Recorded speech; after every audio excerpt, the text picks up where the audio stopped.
Please rise. The mighty angular spirits are opening hymn 354, We Laugh, We Cry.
welcome.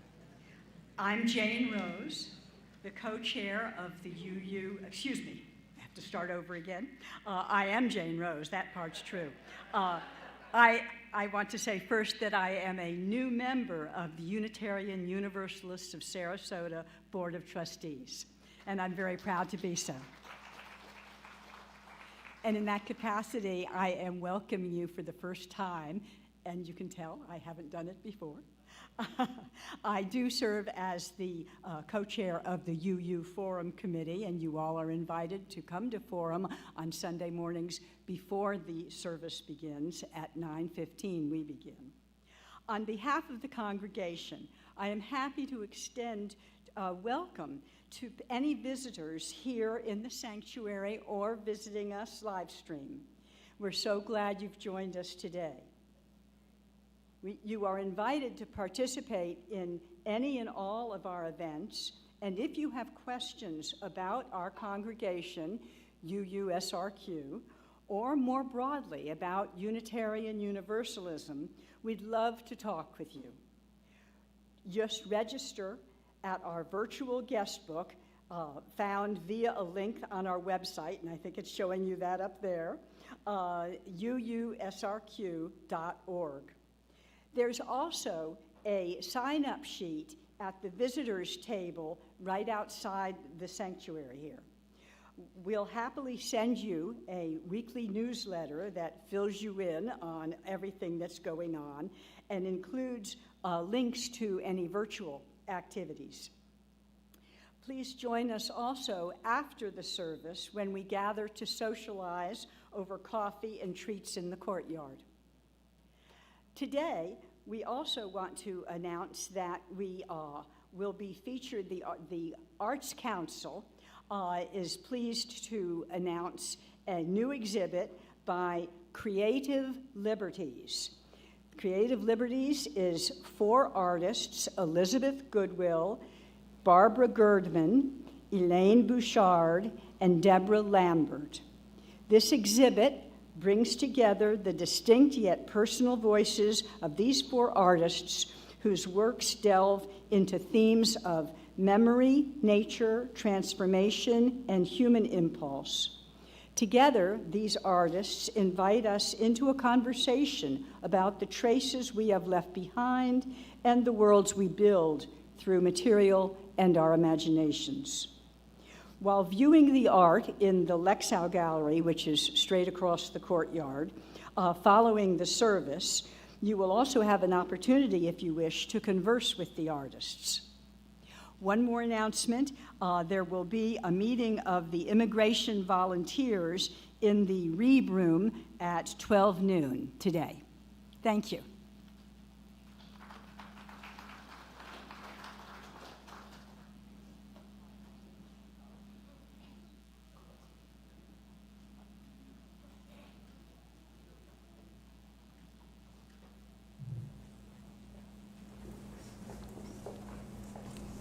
This song is a call and response. So Stephanie's going to be doing our call. The choir is responding, but you are welcome to respond as well if you feel like singing.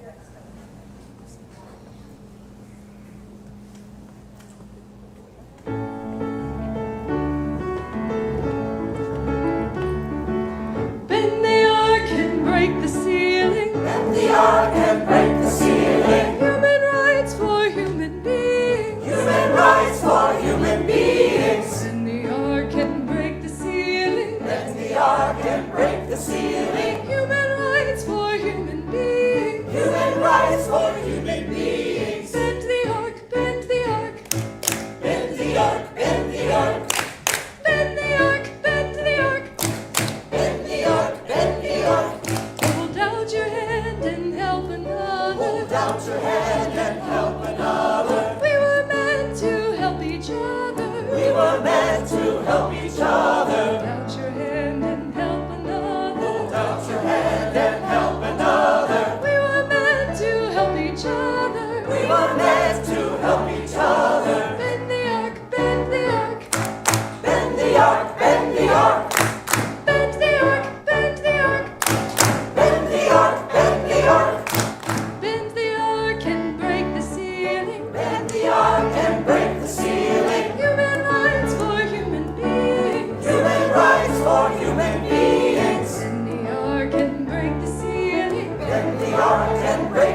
was so busy saying hello to people today, I forgot to put my phone on, my computer on airplane mode, which I have found to be a very good thing here, actually, so that in the middle of my sermon, all of a sudden things don't just pop up, you know?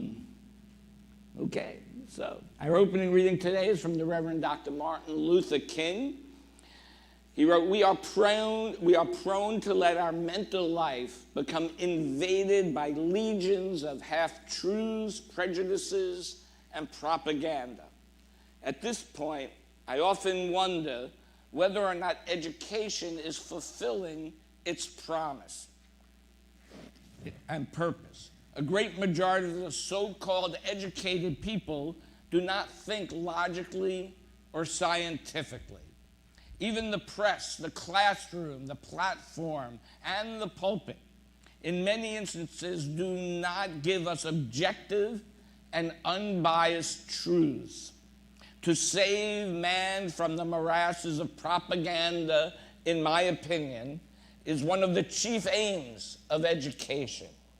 Education must enable one to sift and weigh evidence, to discern truth from false, the real from the unreal, and the facts from the fiction. As we light our chalice, let its flame be a path to insight, to truth. Please join us in lighting the chalice with our value of pluralism, which is printed in your order of service and on the screen behind you. We celebrate that we are all sacred beings, diverse in culture, experience, and theology. We covenant to learn from one another in our free and responsible search for truth and meaning. We embrace our differences and commonalities with love, curiosity, and respect.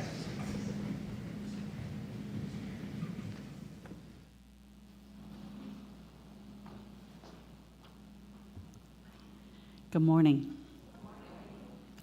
So, today's story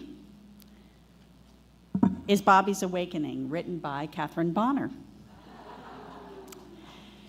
Bobby's school, thank you. Bobby's school was like any other city school.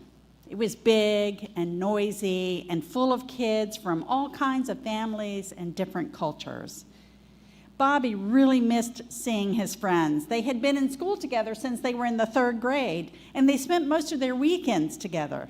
But this spring break, Bobby and his family took a trip to Disney World, and Bobby could not wait to see his friends on Monday.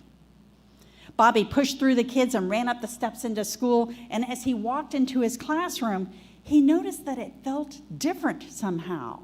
The pictures on the walls were different. Where before there had been a bulletin board of famous inventors and scientists of all kinds of men and women of different colors, now they were just white men. The history board no longer showed the contributions of African Americans and Asians in the westward expansion of the United States, but instead focused on manifest destiny. And Callie's diorama of the Great Plains Indians was gone. The bookcases had fewer books, too. And there was no longer a rainbow decoration with the words, "Be yourself, create your own unique style." Bobby was so confused. He looked to Mr. Archer, the teacher, for an explanation, but then Mr. Archer looked different also. "Why is your face different?" asked Bobby. Mr. Archer sadly looked up and said, "Well, my ancestors' history of being a slave now is being taught that they were treated kindly, like little lost children, and that they benefited from being a slave." And I know from my grandfather's story, this was not true. Bobby looked at Callie, his Native American friend. She was slowly fading away and becoming invisible. "Callie," Bobby cried, "what is happening to you?" And Callie replied, "I'm fading away, just as my ancestors' stories and cultures are fading away too. And they are again going to honor Christopher Columbus instead of remembering the native peoples he killed in discovering America." Juan, with tears in his eyes, tapped Bobby on the shoulder. "Do you remember when we learned about the civil rights leader Cesar Chavez?" he asked. And Bobby nodded. "Well, the book of his story has been taken away, and I fear I will be taken away too." Bobby turned to his friend Clarice. "Why are you smaller?" he exclaimed. "Well, last week the government took down the picture of my aunt, who is a pilot in the Air Force, and I just feel small now." As Bobby looked around, so many of his friends had changed. Jewish friends and Asian friends, Ukrainian friends, Palestinian friends, Hawaiian friends. And with each change he saw, Bobby grew bigger and bigger until he towered over everyone. In a panic, Bobby woke up in his bed crying. His mom was there trying to soothe him. Bobby told his mom about his nightmare. "Why would this happen? Why would I dream this?" And his mom explained, "Sometimes we hear things that we don't always understand, and we dream in a way to help us figure it out. Do you remember when you and Juan argued? You both watched the same basketball game, but you each saw it differently. Neither of you was right or wrong. You just saw it from where you were sitting. To see the whole picture, we have to hear and see everybody's perspective.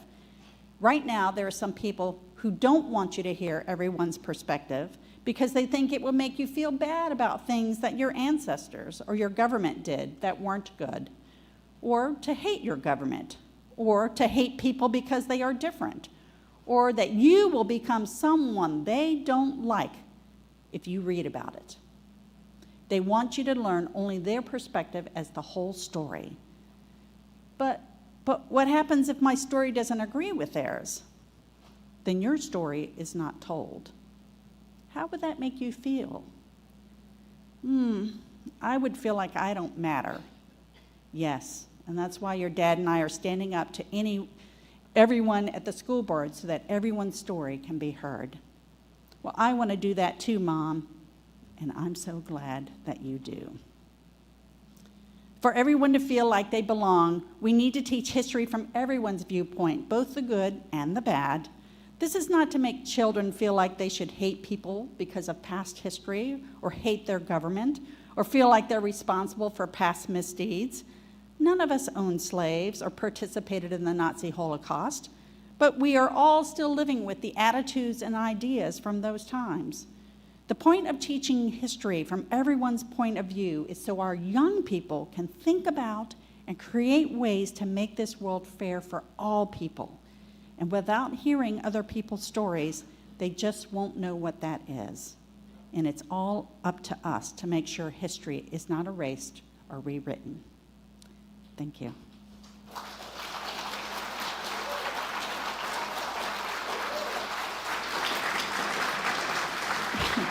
Thank you. I now invite any children who happen to be in the sanctuary to join with me in the West Wing so that we can have a party. Thank you.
Good morning.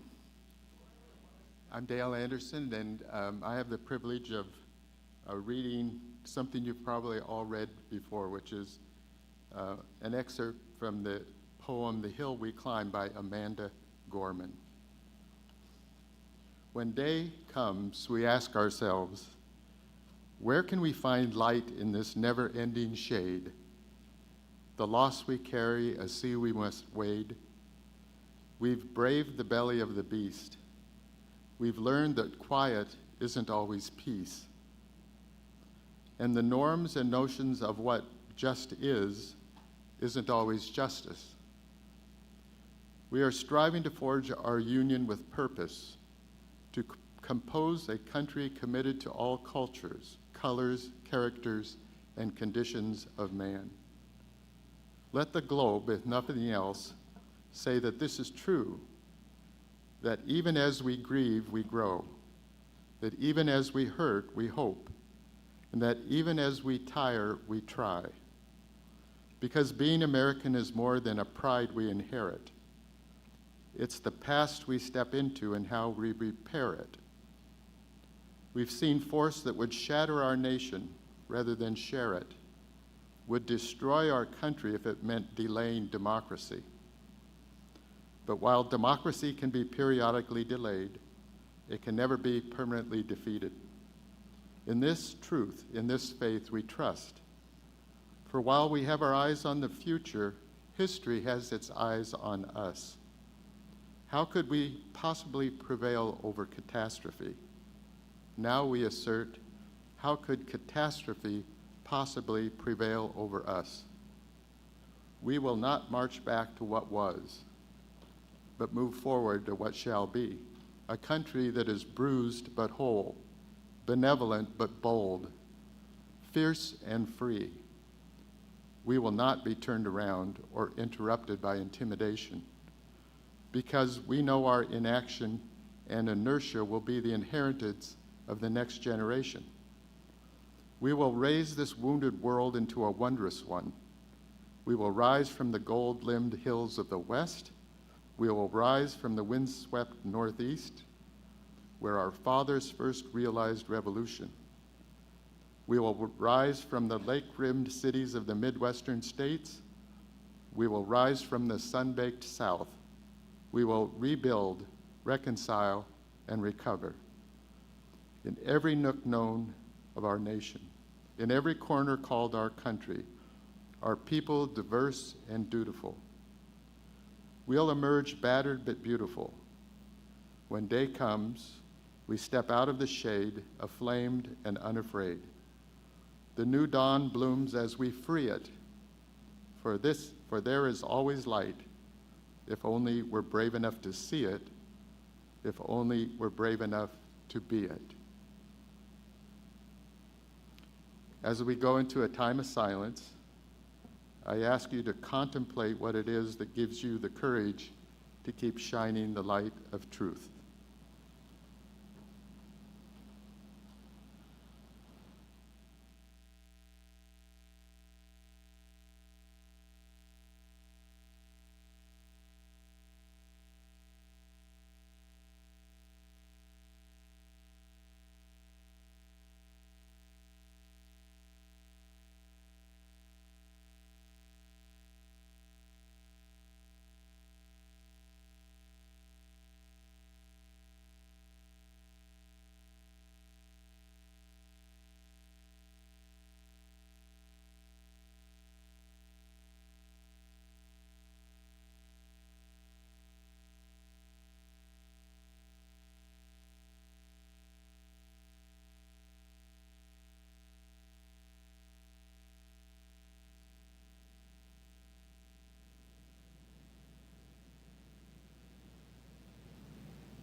So I want to thank Dell as I am figuring out my computer here.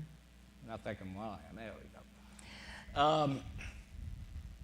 I want to thank Dell. Dell was the high bidder on my auction sermon in the auction this year, and so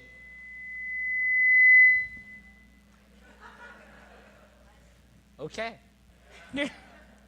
And so he chose this topic as one that actually is very near and dear to my heart. So I thank you, and it got me to read a couple of new books I haven't read, and so I hope you find this meaningful. And next year, you too could have your sermon topic if you bid even higher on that auction top. So growing up, I was very lucky to live during a time when public education included many books that have been placed on banned book lists today. I will say education was a very deeply held value in my family. My parents encouraged me to study, believing in education for education's sake. Critical thinking was tested around the dining room table every night as current events were discussed and challenged and had to be withheld if you had an opinion. And trust me, there were a lot of different opinions even around the dining room table. And as being the youngest of three in the family, I had to really learn to sort of fight for my own voice there. As a Jew, history was a vital part of our culture, essential for understanding the injustices done to our people. But the truth is, though, my frame for understanding history was initially shaped by my personal experiences and the experiences of my family. And so it was through education, books, media, other people that I began to learn the histories beyond my own. And we just assume that as a given because I think we tend to be a curious people, but most people don't seek that out. I will say Unitarian Universalism helped me develop my value system through which to understand these stories and integrate them into my life, and it is that I am forever grateful to Unitarian Universalism. It helped me connect in a deeper way to how my values, how I live them out in the world.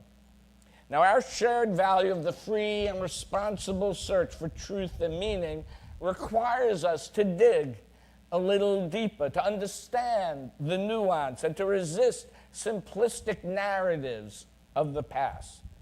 In his novel 1984, George Orwell wrote, "Who controls the past controls the future, and who controls the present controls the past." Jason Stanley, in his book How Fascism Works, outlines the essential tactics of simplifying and distorting the truth.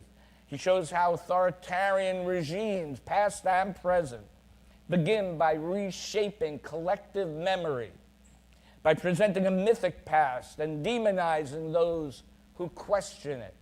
They rally people around nostalgia, nationalism, and fear. Now, in our time, there is a concerted effort not just to influence how we interpret history, but to actually erase it entirely. Books, as we heard in the children's story, books are banned. Curricula is stripped. But really, even more importantly, educators, out of fear of crossing some imaginary line that will get them in trouble, are often silenced. And at the heart of it is fear, right? Fear that a more honest accounting of history might challenge the dominant narrative of a straight, white, patriarchal culture. In Florida and throughout the U.S., states have enacted laws prohibiting the teaching of systemic racism, gender identity, or the lived experiences of LGBTQ plus individuals. Under the guise of protecting children, these laws are in fact protecting the status quo.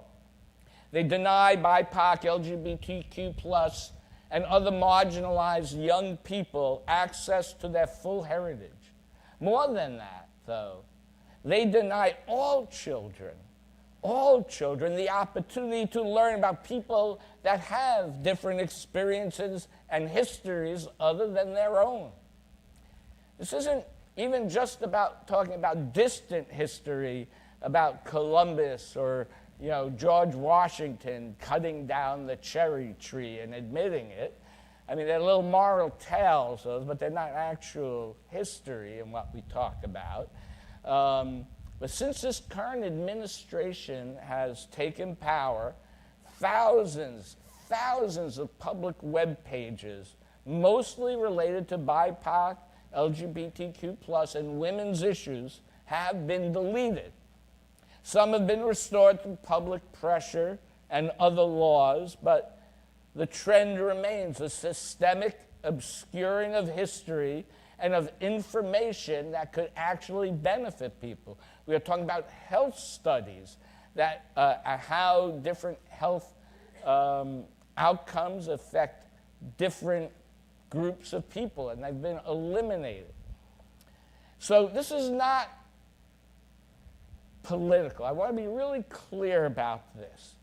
This is a spiritual crisis, in my opinion. It's a crisis of moral memory, the loss of moral memory. It tells certain people that your story doesn't belong here, just like we heard in that children's story, right? When we talk about erasing history, we must also talk about how truth is shaped by the tools we use to tell it. In states where teachers are being silenced, it is not just about banning books or about controlling the flow of information, although that is certainly part of it. When libraries are defunded and school boards restrict curriculum, the goal is not simply to reduce exposure to controversial topics. It is to limit the very tools of critical thought itself. So we must ask, who owns the microphone? Who gets to speak? Who is being erased, not just from the past, but from the present conversation? When people of color are being fired and being replaced with white men with significantly less experience, we have to question that. So we live in a world that is saturated with messages. There's no way of getting around that. Hundreds upon hundreds of TV channels and sometimes nothing to watch. Limitless Social. I mean, how many times can I watch a rerun of Star Wars? Well, a lot of times, or The Godfather. But, after a while, I can just repeat it myself and act out the parts. But, there's limitless social media that feeds whatever narrative that we seek. There are emails, billboards, tweets, texts, blogs, newsletters, and yes, even sermons. You can watch them online too. But this is, right? This is a way we get information, way we get inspiration, hopefully. So some messages inspire, right? So others might divide. Some manipulate even.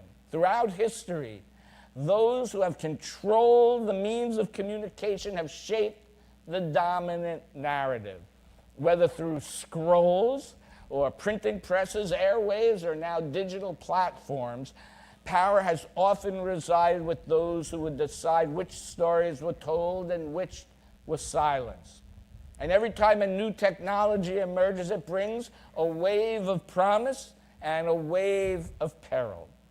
In the 1500s, the printing press, right, enabled ordinary people to read the Bible for themselves, a radical act that helped spark the Protestant Reformation. But not long after that, governments and churches began licensing printers and banning subversive texts. The same tool that has spread liberation was turned towards censorship. Today, we see press outlets excluded for refusing to toe the line or pointing out a factual error. And this is why freedom of the press and transparency in information is critical to critical thought. It is the 20th century, in the 20th century, radio, right, brought leaders' voices into people's homes. President Franklin Delano Roosevelt, I don't know if there are any here who remember listening to his fireside chats. I know it was a long time ago. I did not, but I have seen videos of them, or heard videos of them. But it was done to reassure Americans during the Great Depression, right? Hitler, though, on the other hand, used radio to spread hate and prepare people for public atrocity. More recently, social media, on the one hand, has exposed police violence, mobilized revolutionary movements, is making noises to make sure I focus my attention right now, and it has amplified silenced voices. But it has also been used to spread misinformation, distort memory, and encourage conspiratorial thinking. Also, its manipulation has been used actually to create massacres, where it just bombards or allows these bots to bombard people with all these negative messages about some horrifying things somebody supposedly did or a group supposedly did, even though they were completely false. Platforms that could connect us are often used to divide us with algorithms amplifying and rewarding outrage, fear, and tribalism. And now with artificial intelligence, we will face another crossroads. So let us use the tools of our age. We can't shy away from them, right? They are out there and they are being used, so we must use them for communication. But let us use them not for distortion, but for illumination, not for propaganda, but for insight. Let us use them to amplify the voices that history has tried to erase, and in doing so, reclaim the sacred practice of remembering. So we arrive at a core, to me, spiritual question: what makes a message morally trustworthy? Because, the opposite of propaganda is not simply truth, right? It's the acknowledgement of the complexity of reality, right? It requires honest, courageous communication rooted in conscience, humility, and love. Propaganda suppresses thought. Insight awakens it. Propaganda seeks control. Insight invites conscience. Propaganda distorts reality for power. Insight honors everyone's lived experience and reality, even when it's complicated. And when we honor reality, the nuanced, complex reality, even when it's hard and tangled and imperfect, we open ourselves to the possibility of transformation, of growth. That is the work of religious community, in my opinion, to seek insight together, not to erase the past, but to remember it with honesty and compassion. And so I ask you, with honesty and compassion, to remember that our offering this morning reflects our shared commitment to one another and to this community. It supports the work we do here, and we teach our children the full story. We create space for diverse voices, and we strive to build a congregation grounded in inquiry, integrity, and inspiration. Please be as generous as you can. For those online or here on your cell phone, there's a link to donate in the YouTube video or the QR code in your order of service. Let this sacred time begin.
That is the jazziest and best Over the Rainbow I think I have ever heard. Thank you. So the next reading is from German-American historian and philosopher Hannah Arendt. What makes it possible for a totalitarian or any other dictatorship to rule is that people are not informed. How can you have an opinion if you are not informed? If everybody always lies to you, right? But rather than nobody believes anything any longer. The consequence is not that you believe the lies, but rather that nobody believes anything any longer. This is because lies by their very nature have to be changed, right? And a lying government has to consistently rewrite its own history. Right, on the receiving end, you get not only one lie, a lie which you could go on for the rest of your days, but you get a great number of lies, depending on how the political wind blows. And a people that no longer can believe anything cannot make up its mind. It is deprived not only of its capacity to act, but also of its capacity to think and to judge. And with such a people, you can then do whatever you please.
Stand for me, please.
know the choir couldn't see, but I was like dancing in my seat over there. That was just great.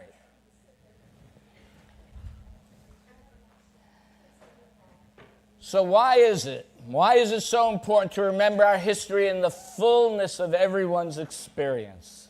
And why do authoritarians want to manipulate or erase history? Because when we forget or choose to forget, we lose more than just information. We lose our moral bearings. We lose our ability to learn from history. We lose our ability to recognize danger even.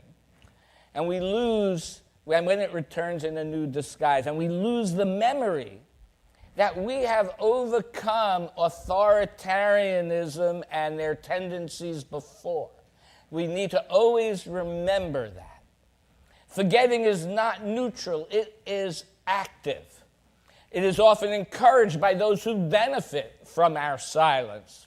Erasure is not accidental, it is strategic. We have to when we simplify or sanitize history, we rob ourselves of the wisdom that was hard-earned by those who lived it. You know, we talk about the civil rights movement, but often we omit the brutality, right? The churches that were bombed, the children that were jailed and hosed with water, right? The economic and physical terror imposed on black communities for daring to try to vote or to speak out against injustice against them. We speak of the Holocaust, but we forget that anti-Semitic propaganda mirrored existing bigotries, including in the United States. We forget that U.S. immigration policy once turned away Jewish refugees during World War II, returning them to Europe to die. Just as we turn away refugees today who are fleeing violence, and very likely our returning them or deporting them will cause their death. You know, we quote Martin Luther King Jr., but we strip him of his critiques of capitalism, I can't even say it sometimes, militarism, and the white moderate clergy more devoted to order than justice. And he said that often, but we don't often hear that in public. We celebrate pride, but we forget the police violence that happened in Stonewall that really started, and that violence had been going on for a long time. Or how we let so many gay men die of AIDS until the disease started affecting heterosexual people.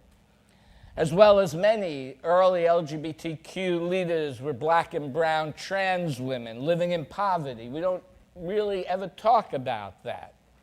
When we forget, we risk repeating. We risk leaving future generations unprepared to recognize injustice when it rises again. Author Jason Stanley reminds us, and I quote, "Authoritarianism depends on a false memory, a mythic golden past, a scapegoat for every hardship, and a refusal to face uncomfortable truths," end quote. But we are not a people who forget. We are a people of memory, of reckoning, of reconciliation, and restoration.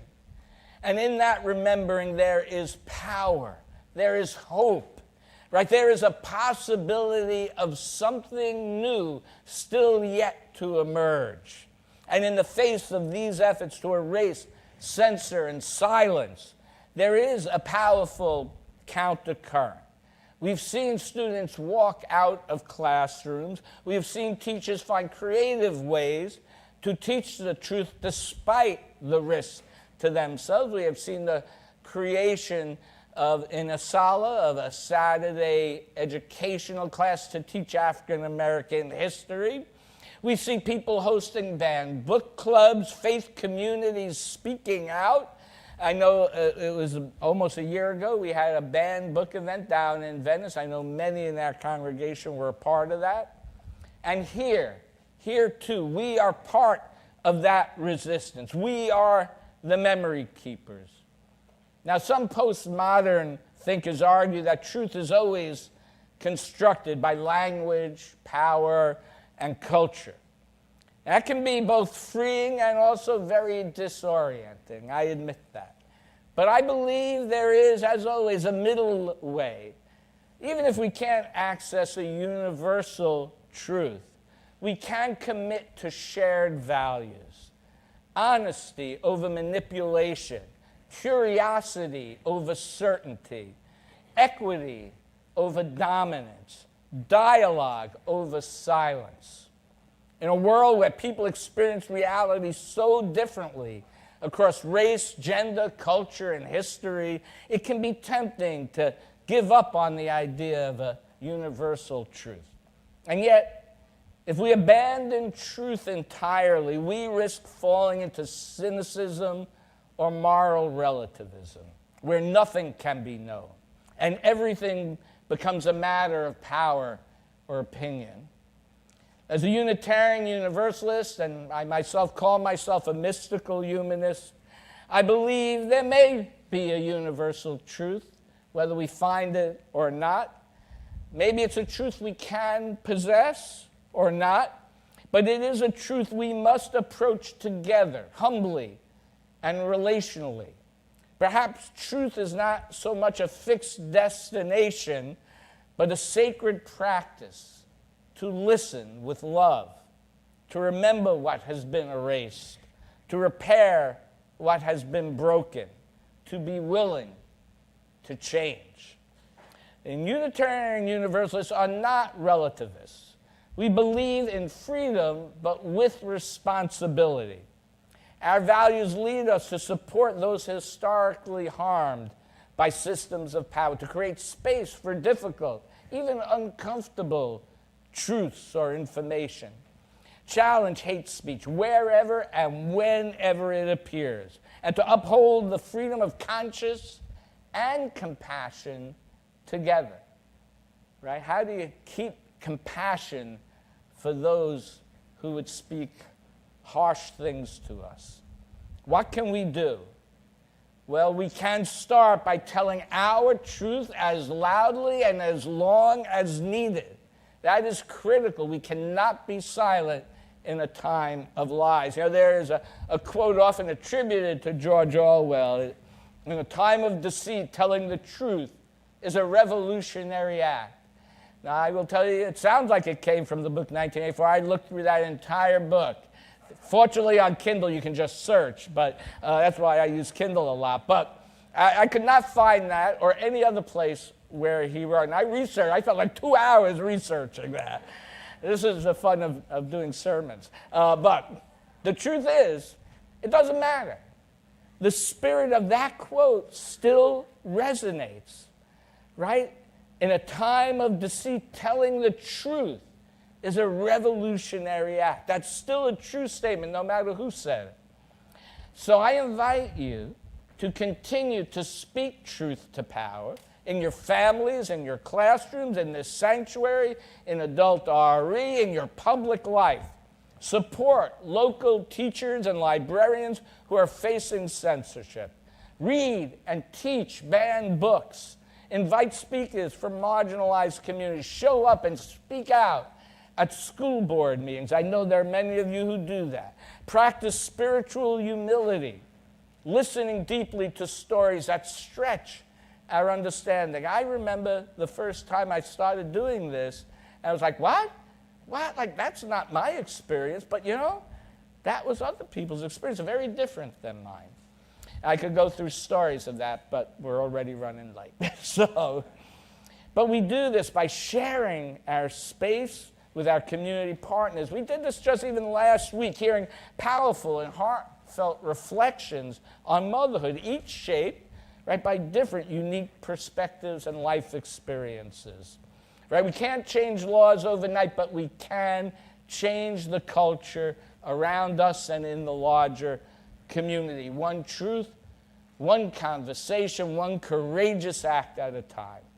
Our tradition affirms truth, not just scientific truth, but historical, emotional, and collective truth. Our values, justice, equity, interdependence, pluralism, call us to listen to stories that are sometimes hard to hear. Our faith has its own complex history of complicity and awakening. Right? We once, early 1900s, supported eugenics. We once ran an Indian boarding school. We once excluded voices. But we also have a legacy of truth-telling and growth, of abolitionists, of suffragists, of civil rights leaders, and LGBTQ leaders. We have inherited their courage, and we are stronger for knowing the whole truth. Truth gives us more insight to live our values today.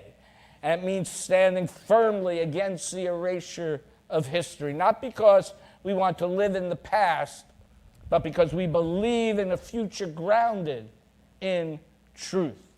So let us be a people who remember, especially when it is hard. And when we do, that is an act of love. So in the face of erasure, we affirm memory. In the face of distortion, we affirm truth. And in the face of fear, we affirm love. May it be so. I invite you to stand now in body and/or spirit to sing our closing hymn with gusto, 368. Now let us sing. Thank you.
Okay. Our closing words are from Erasing History, Jason Stanley. As the history of Western totalitarianism has taught us, the ultimate test of compassion is civic defense, the stance of citizens towards each other as civil neighbors, far and wide, who will not abandon people to avoidable suffering or to murderers. To resist the slide to cruelty is perhaps the most important educational goal of a people. So what is to be done now? We continue the struggle, acknowledging that the project of democratic education is both difficult and essential. Please join me in extinguishing our chalice. We extinguish this flame. And not the light of truth, the warmth of community, or the fire of commitment. These we carry in our hearts until we are together again. Thank you all for your presence here today. Go forth, educate, learn, do good. Thank you. Thank you.